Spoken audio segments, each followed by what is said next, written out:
Hi everyone, Shane R. Monroe here. As I've been recently re-ripping my entire MP3 collection from my CDs to FLAC, I found out having a good set of headphones that I'm really missing out on a lot of music. Now my phone doesn't have a headphone jack and I'm not going to bring some little dongle along with it, so I thought, hey, what about a dedicated music player that plays high fidelity music like FLAC? So I grabbed this and thought, hey, let's explore this together. The Pecsu. Never heard of them. Probably never hear from them again, right? Standard, cheap Chinese import type scenario. Let's get it out of the box. Doesn't really want to come out here, so we'll just take the whole top off. What do we got on the inside here? A couple of little goodies. We'll look at that. And this manual. Let's see what this looks like real quick. See if there's anything unusual. Oh, accordion style. Yay, look at that. All right, yeah, that's a lot. I don't think we're going to need this, but maybe we'll refer to it later if we run into any problems. Nice big manual. Okay, so what do we got here? Screen protector. Probably never use that. And what do we got here? A USB-A to USB-C adapter. That was mighty nice of them to throw that in there. Not everybody needs necessarily to have another cable. And we have here USB-A to USB-C. Perfect. Nice. Nice of them to throw that in there. Now let's take a look at the unit itself. First, it's heavy. I mean, it doesn't feel like a piece of cheap plastic, which is kind of nice for a change. It kind of looks cool. I mean, from a visual standpoint, nice clicky buttons. This looks like a roller, but it's not. Just more clicky buttons. HiFi. Somehow I think that they pirated that logo. Power button. Micro SD card slot. Perfect.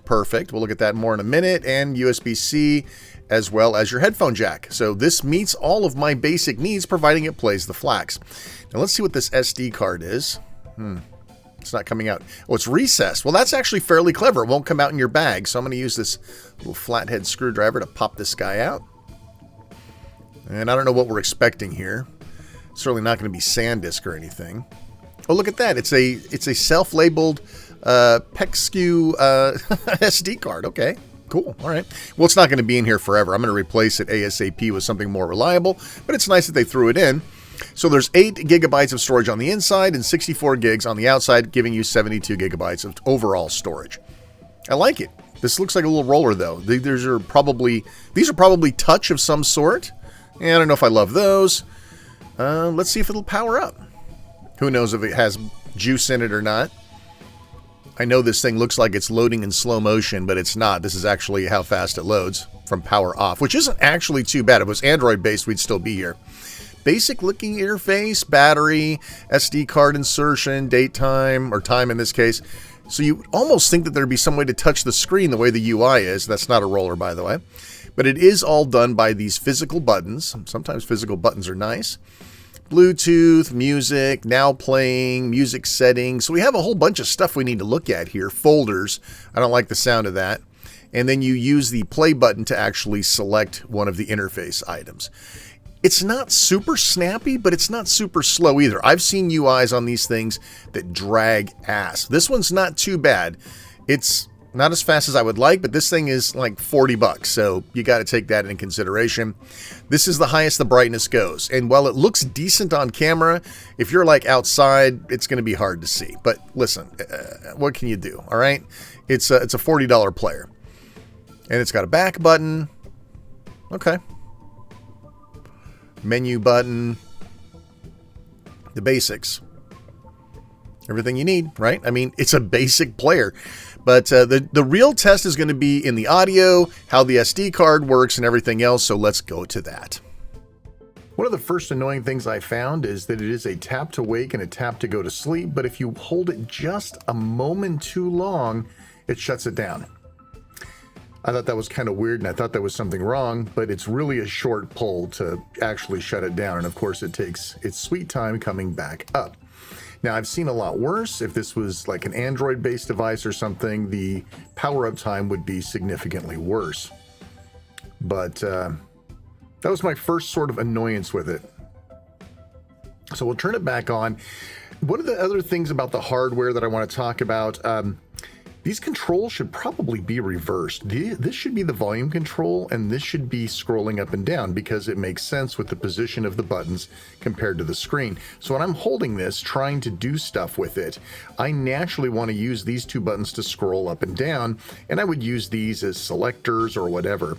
So I think they kind of made this backwards. It's not a showstopper, but it is definitely something to look at.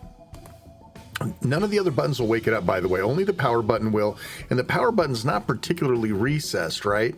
So I could definitely see it coming on or being turned off in a bag. Maybe something to worry about. And the buttons are kind of loud. Listen to this. You can hear that over the mic, right? Yeah, I mean, those are fairly loud. Now, I like it because they're responsive and they're tight, but, you know, if you have to worry about a significant other being in the bedroom with you, laying next to you, on the couch next to you, that might uptight somebody. So it's not that big of a deal. But if I were going to complain about the hardware in any way, shape, or form, it'd be that. Everything else is nice. It's easy to hold. It's easy to use and manipulate in that respect. The edges are rounded. It doesn't cut into your fingers or to your palm when you're trying to hold it and do stuff. So it's actually overall fairly well designed. Outside of, I think those buttons should be switched, but maybe after using it for a few months, it'll seem natural to do it the other way. Let's start with the UI. So you can see it's actually fairly responsive. It's a little sluggish, right? But for a $45 unit, I don't think I would be too concerned with it.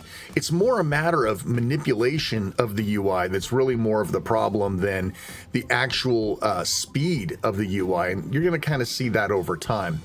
Now, this UI, especially if you go into your music and you're actually seeing something that's playing, you'll see some indicators here on the screen like shuffle or replay, whichever one that one is, you know, back, forward, pause, along with some sort of looks like a playlist icon.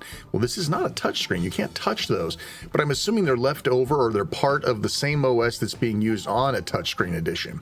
So what you end up having to do are use this for pause and play, this for forward and backward, and then this for your playlist when it works. There you go. That for your playlist, and then now playing. And then this would be coming up with how you want to organize things, shuffle, etc., repeat modes, equalizer, things like that. This is all in here. So it's not too bad. It's a little confusing until you get used to it, but otherwise it's okay. Up here along the top, this is kind of nice. I enjoy the fact that it's showing me the artist and the quality of the song that I'm listening to. I thought that was kind of nice. You don't always get to see that, even though it's a scroller. And it is, of course, missing some background art because I don't believe that this one was tagged very well. I think I acquired this from an online source instead of actually, and you can change the timeout time there. I should probably do that for this video, but and it does show your countdown, playback, all that good stuff. So that's kind of fun. I mean, it's basic. And I'll show you another interface. I'll show you the interface when there's actual proper tagging going on. And so this is a FLAC file, so it's a little higher quality. So that's basically playing music. I mean, that's all you really need to know. And of course, the volume rocker, so to speak, your volume buttons are on the side. Understanding that if you tag your media well, or you get it from a proper source, then you're going to get this visual layout. And again, we're going to look at that again in a minute when we start looking at the SD card. But it's important. Make sure you're getting good tags. Your artwork and metadata are only as good as you make it. This doesn't connect to the internet. This is not going to go out and fetch something from CDDB or something like that. It's only what's on the file. That's it. That's all you get. So there is a favorite system on here, and I don't think it's great, but it would do the job. So let's say I really liked this song.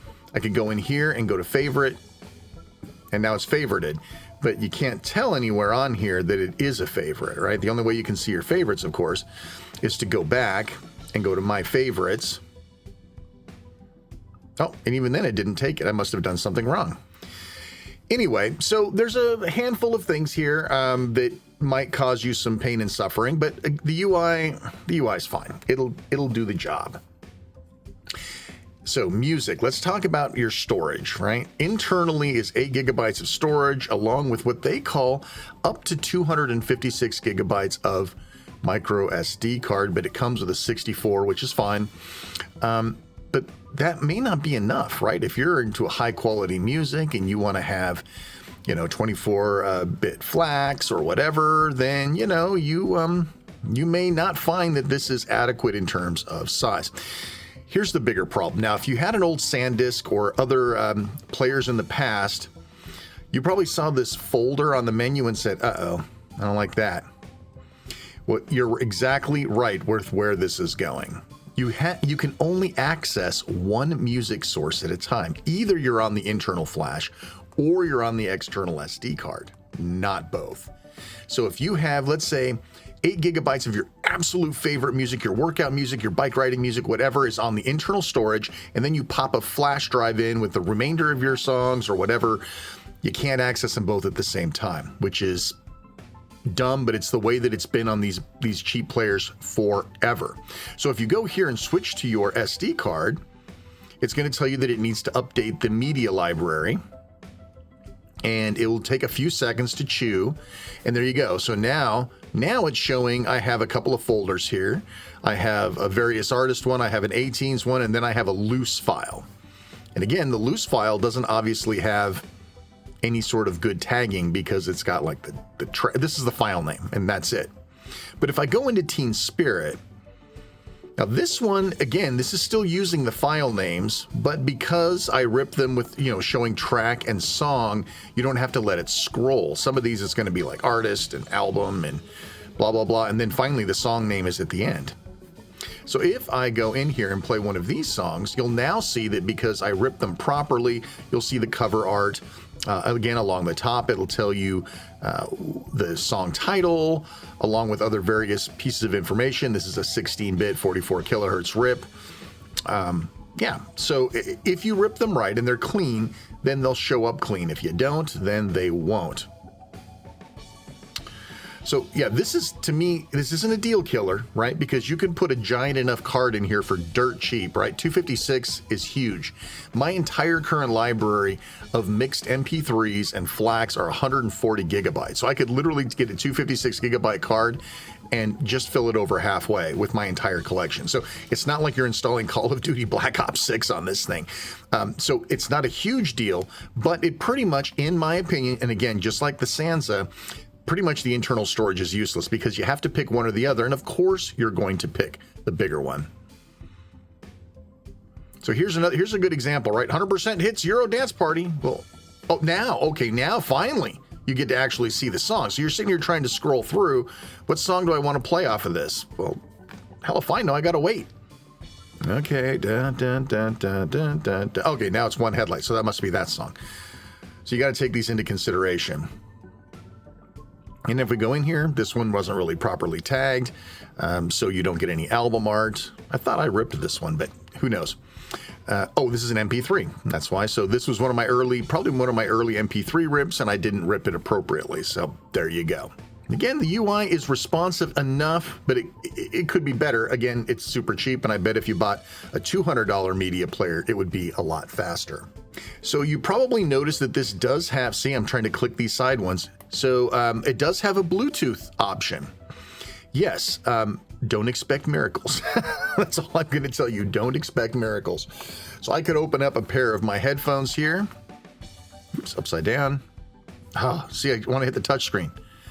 Now I'm going to turn the Bluetooth on. It'll enumerate all the devices it can find. This is one I previously paired. And it's trying to connect to them even though it can't get there. Yeah, let's disconnect. So I need to put up a different pair. All right. Switch it on and off, and let's see if it'll pick up the devices. If you're going to use a variety of devices with this, probably not great. Because it seems to really be interested in one device. That's it, just the one. So disconnect. Now before, when I did pair up, it gave me everything that was available to me. Now it just insists on only pairing with the ones that I connected it to. Let's go back in again. Maybe it'll behave itself this time. Damn it. Yes, I'm still fighting the UI, even though I've used this for a little while. Okay, there we go. So now it's going to try to enumerate everything. I probably have to open this back up if there's enough battery life in here. So yeah, you could send this over to your Shield or whatever. Now, living room TV. There's my Galaxy Buds. I'll go ahead and hit the play button, or select button in this case. Okay, so now it's connecting.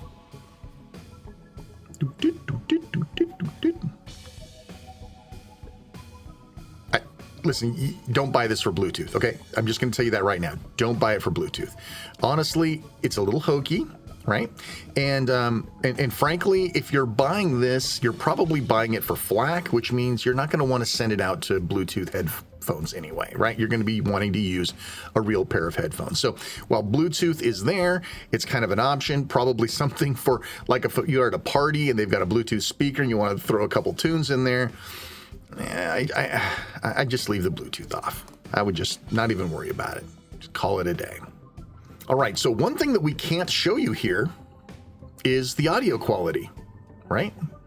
How can I show you in a video how this sounds or what the output sounds like? So you're going to have to take my word for it, I guess. So I've already told you that Bluetooth's a bust. Just stay away from it. But what about using a really nice pair of, $200 headphones? HD 300 Pros. How does that sound? Well, I can tell you it sounds damn good. I mean, if you're playing FLACs, right? If you're playing MP3s, then you're going to hear MP3s. If you're playing FLACs, you're going to hear FLACs. So this was actually quite good in terms of audio quality. So if you're looking for a way of playing FLACs with real headphones, with a real headphone jack, and you can deal with the particulars of the UI. And listen, there's nothing wrong with it. It's not broken. It's just I need to adapt a little bit. And honestly, I'd love a firmware update that would actually swap these buttons out. If we could do that, that would be totally badass. I might actually look for that and see if anybody's done it, because this makes more sense to me to change volume. I mean, listen, if you're working out or something, you're going to be probably trying to get to the side. But for me, this scrolling up and down is what makes sense, not this scrolling right and left thing. Now, if there was a touchscreen version of this, I think it would make a lot more sense, right? But yeah, it's neither here nor there. So as I mentioned before, it's really hard to get this card out, and that's good. You don't want this card popping out easily, right? It's recessed, which is great. Listen, somebody at the right department deserves to get some kudos for that. Now, obviously I chew my fingernails to the bone, so you can use an ink pen or something to just slide that card right out of there. All right, and we showed you this earlier. All right, so we're going to insert this 512 gigabyte Pro that I've put gajillion songs on, and we're going to power it up. Wait patiently. Now again, it says it'll only see up to 256 gigabytes, but I think it's seeing this okay, even though I don't have 256 gigabytes of music on here. So let's change our folder, change to the SD card, and yes, we want to update the media library. Now, it's not working, right? This is what used to be on the SD card, which was practically nothing. But I know for a fact that there was absolutely plenty of more music added here than this. So we've definitely got a problem here with it understanding the media library change. So let's see if there's something we can do in here. Advanced options, perhaps. Format SD card, reset all settings. So maybe it can't read that card. So a 512 is not going to play nicely with this. All right, so we now have a 120 gigabyte SD card that should, of course, meet the specs. And we're going to pop this guy in. I suspect that if you manually copy music to these things, it doesn't work, that you have to copy it to the SD card via the USB-C slot. But we're about to find out if I'm right or if I am wrong. Let's go to the folder. Go to SD card, media library update. No, it actually worked. So it does not like 512 gigabyte cards. So you're stuck at 256 gigabytes. So you can see here I have a number of, this is all music. So you can see there's some Def Leppard on here. There's some Bon Jovi on here. So we would probably want to go to albums to look at this, right? 7,800 degrees Fahrenheit, Bon Jovi's first one, Decade is Duran Duran, some other Duran Duran, Hysteria, etc., etc.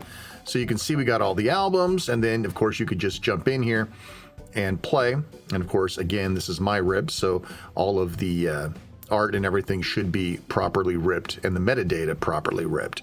So that's sort of the deal. So we've proven out that you definitely can copy the files to an SD card externally. In other words, take this out, plug it into your PC and copy. Just make sure that you don't have more than a 256 gigabyte unit. What do I think, right? Let's wrap this guy up.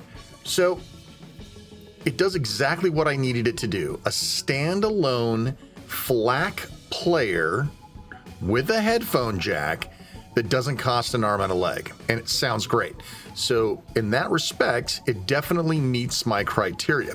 The question is, will it meet your criteria? A couple of, I have some niggles with it. I don't like the way the buttons are positioned.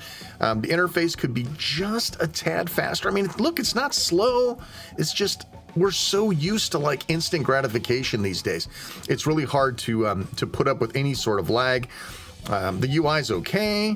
You know it's for you or not. This is the Z12 Pro, and it sounds great. If you got a nice pair of headphones, it sounds great. If you're thinking Bluetooth, use your phone. This is for people who want something other than their phone, and I think it works. I think it works quite well for what it does. And again, the price is right.